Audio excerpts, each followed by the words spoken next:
السلام علیکم ورحمۃ اللہ وبرکاتہ۔ مفتی تقی عثمانی صاحب کے ویڈیو کا کیا ہے حقیقت، آئیے اس ویڈیو کو پورا دیکھتے ہیں۔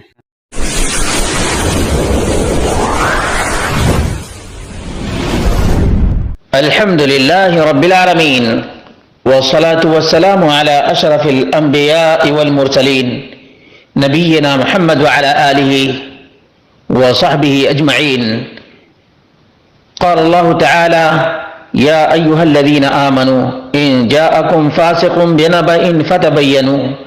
برادران اسلام، دینی اور ملی بھائیوں، دوستوں اور ساتھیوں، میرے سامنے ایک ویڈیو ہے مفتی تقی عثمانی صاحب کی، جس میں واضح ہیڈنگ ہے: اگر یہ چار چیزیں دیکھ لو تو اپنی فکر میں لگ جاؤ۔ عالم صلی اللہ علیہ وسلم نے ایک عجیب ارشاد فرمایا کہ جب چار چیزیں لوگوں میں تم دیکھو تو اس وقت تم اور لوگوں کی فکر چھوڑ کر اپنی فکر میں پڑ جاؤ، یعنی اپنی اصلاح کی فکر میں پڑ جاؤ۔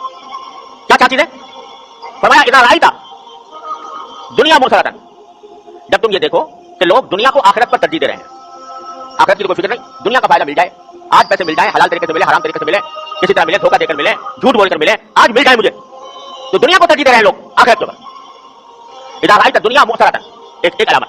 دوسری علامت یہ کہ وہم متبعا، کہ لوگ اپنی نفسانی خواہشات کے پیچھے چل رہے ہیں، یعنی اپنا قائد بنایا ہوا ہے، امام بنایا ہوا ہے اپنی نفسانی خواہشات، جو جی میں آتا ہے کر گزرتے ہیں، یہ دیکھے بغیر کہ یہ فعل حلال ہے یا حرام ہے، جائز ہے یا ناجائز ہے، اس کے ذریعے میں دوسرے کو تکلیف پہنچا رہا ہوں یا راحت پہنچا رہا ہوں، بس میری خواہش یہ ہے کہ میں اپنی خواہش کی پیروی کروں، اس کے پیچھے چلوں، جس میں مزہ ہے، جس کام میں مجھے مزہ ہے وہ کام کروں، جس سے میرا فائدہ ہو، خود غرضی کی یہ ذہنیت پیدا ہو جائے، میرا فائدہ جس میں ہو وہ کام کروں، ہم متبع۔ اور پھر فرمایا وَإِعْجَابَ كُلِّ ذِي رَأْيٍ بِرَأْيِهِ، اور ہر ایک کو دیکھو کہ ہر ایک شخص اپنے رائے پر جمع ہوا ہے، اس پر گھمنڈ میں مبتلا ہے۔ مفتی تقی عثمانی صاحب نے تین چیزوں کا ذکر کیا ہے، اور یہ تین چیزیں ہیں: وَدُنْيَا مُؤْثَرَةً وَإِعْجَابَ كُلِّ ذِي رَأْيٍ بِرَأْيِهِ، اور هَوًى مُتَّبَعًا۔ یہ تین چیزیں انہوں نے ذکر کی ہیں، جبکہ یہ تینوں چیزیں نبی اکرم صلی اللہ علیہ وسلم سے ثابت نہیں ہیں۔ شیخ ناصر الدین الالبانی رحمہ اللہ نے تحقیق المشکات میں 5144 پر صاف حکم لگایا ہے ضعیف، یہ ضعیف ہے۔ اسی طرح سے انہوں نے مختلف تحقیقات میں اس روایت پر ضعیف کا حکم لگایا ہے، ضعیف کا حکم لگایا ہے، اور کہا ہے کہ لیکن فقرۃ ایام صبر ثابتۃ، السلسلہ صحیحہ 494 اور 997، کہ وَهَوًى مُتَّبَعًا وَدُنْيَا مُؤْثَرَةً وَإِعْجَابَ كُلِّ ذِي رَأْيٍ بِرَأْيِهِ فَعَلَيْكَ نَفْسَكَ وَدَعْ أَمْرَ الْعَوَامِ فَإِنَّ مِنْ وَرَائِكُمْ أَيَّامَ الصَّبْرِ فِيهِنَّ مِثْلُ قَبْضٍ عَلَى الْجَمْرِ لِلْعَامِلِ فِيهِنَّ مِثْلُ أَجْرِ 50 رَجُلًا يَعْمَلُونَ مِثْلَ عَمَلِهِ۔ معلوم یہ ہوا کہ مفتی تقی عثمانی صاحب نے جو تین باتیں ذکر کی ہیں، یہ تینوں کی تینوں باتیں نبی اکرم صلی اللہ علیہ وسلم سے ثابت نہیں۔ شیخ ناصر الدین الالبانی نے التعلیق الحسان علی صحیح ابن حبان میں بھی ضعیف قرار دیا ہے، اور السلسلہ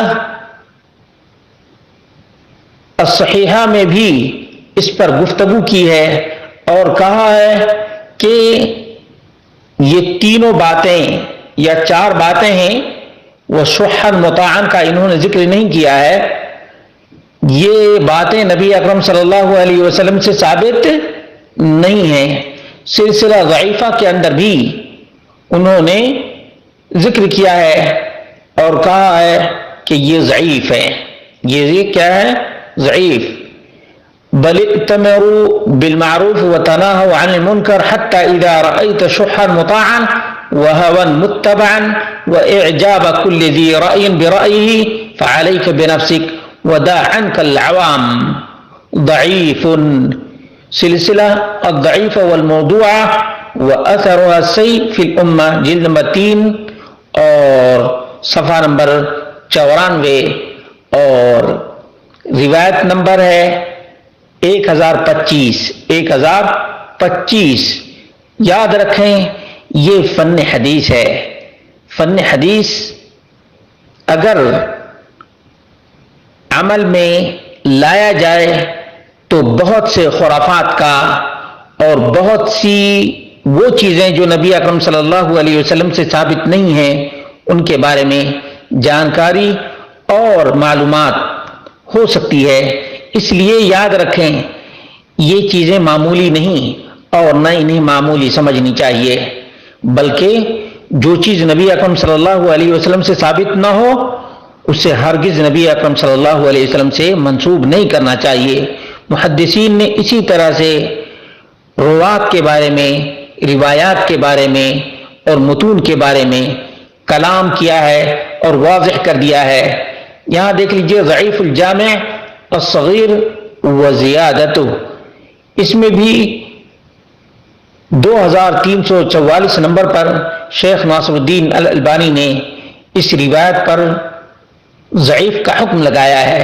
حکم الالبانی ضعیف بل ائتمروا بالمعروف وتناهوا عن المنكر حتى اذا رأيت شحا مطاعا وهوى متبعا والدنيا مؤثرة واعجاب كل ذي رأي برأيه فعليك بخاصة نفسك ودع عنك امر العوام. اتنا ہی پر بس نہیں بلکہ شیخ ناصر الدین الالبانی نے ضعیف سنن الترمذی میں بھی اس کو ذکر کیا ہے. ضعیف سنن الترمذی میں بھی ذکر کیا ہے اور واضح طور سے کہا ہے کہ یہ روایت ضعیف ہے. صرف ایک ٹکڑا اس میں ثابت ہے، وہ یہ ہے کہ فَإِنَّ مِن وَرَائِكُمْ أَيَّامٍ الصَّبْرُ فِيهِنَّ مِثْلُ الْقَبْضِ عَلَى الْجَمْرِ. یہ ٹکڑا اس روایت کا صحیح ہے، لیکن جو مفتی تقی عثمانی صاحب نے ذکر کیا ہے وہ حصہ نبی اکرم صلی اللہ علیہ وسلم سے ثابت نہیں ہے. ضعیف صحیح و ضعیف سنن ابو داود میں بھی شیخ ناصر الدین الالبانی نے 4341 پر اس روایت کے بارے میں حکم لگایا ہے کہ یہ روایت ضعیف ہے. ابن ماجہ میں بھی 4014 پر شیخ ناصر الدین الالبانی نے ضعیف قرار دیا ہے اور کہا ہے کہ فَإِنَّ مِن وَرَائِكُمْ أَيَّامَ الصَّبْرِ، یہ حصہ ہی ثابت ہے، باقی جو حصے ہیں وہ نبی اکرم صلی اللہ علیہ وسلم سے ثابت نہیں. ضعیف الترغیب والترہیب میں بھی شیخ ناصر الدین الالبانی نے ضعیف کا حکم لگایا ہے. ضعیف الترغیب والترہیب 1846 ہے. ضعیف عن ابی امیہ الشعبانی قال سألت ابا ثعلبہ الخشنی قال قلت یا ابا ثعلبہ كيف تقول في هذه الآية عليكم أنفسكم قال أما والله لقد سألت عنها خبيرا سألت عنها رسول الله صلى الله عليه وسلم فقال بل ائتمروا بالمعروف وتناهوا عن المنكر حتى إذا رأيت شحا مطاعا وهوى متبعا والدنيا مؤثرة وإعجاب كل ذي رأي برأيه فعليك بنفسك ودع عنك العوام. اور ظاہر سی بات ہے کہ اللہ رب العالمین نے امر بالمعروف اور نہی عن المنکر کا حکم دیا ہے. کیسے یہ بات درست ہو سکتی ہے کہ یہ عظیم ترین اللہ رب العالمین کا پیغام چھوڑ دیا جائے اور اپنی ہی فکر کی جائے؟ اللہ رب العالمین نے فرمایا، اور اکثر یہ تبلیغی اور تبلیغی سے منسلک مفتی تقی عثمانی صاحب بھی ہیں، یہ لوگ کہتے ہیں کنتم خیر امت اخرجت للناس تأمرون بالمعروف وتنہون عن المنکر، تمہیں اس لیے برپا کیا گیا ہے تاکہ تم بھلائی کا حکم دو اور برائی سے روکو. یہ اللہ رب العالمین کا حکم ہے، اس لیے مفتی تقی عثمانی صاحب کو پہلے یہ روایت چیک کر لینی چاہیے تھی، تب بیان کرتے تو مناسب ہوتا۔ اب جو روایت قابل استدلال ہی نہیں ہے، کیا اس روایت کو لوگوں کے سامنے آیا اور بیان کرنا چاہیے تاکہ لوگ اہم ترین فریضہ کو چھوڑ دیں، بالائے طاق رکھ دیں اور اپنی ہی فکر میں لگ جائیں؟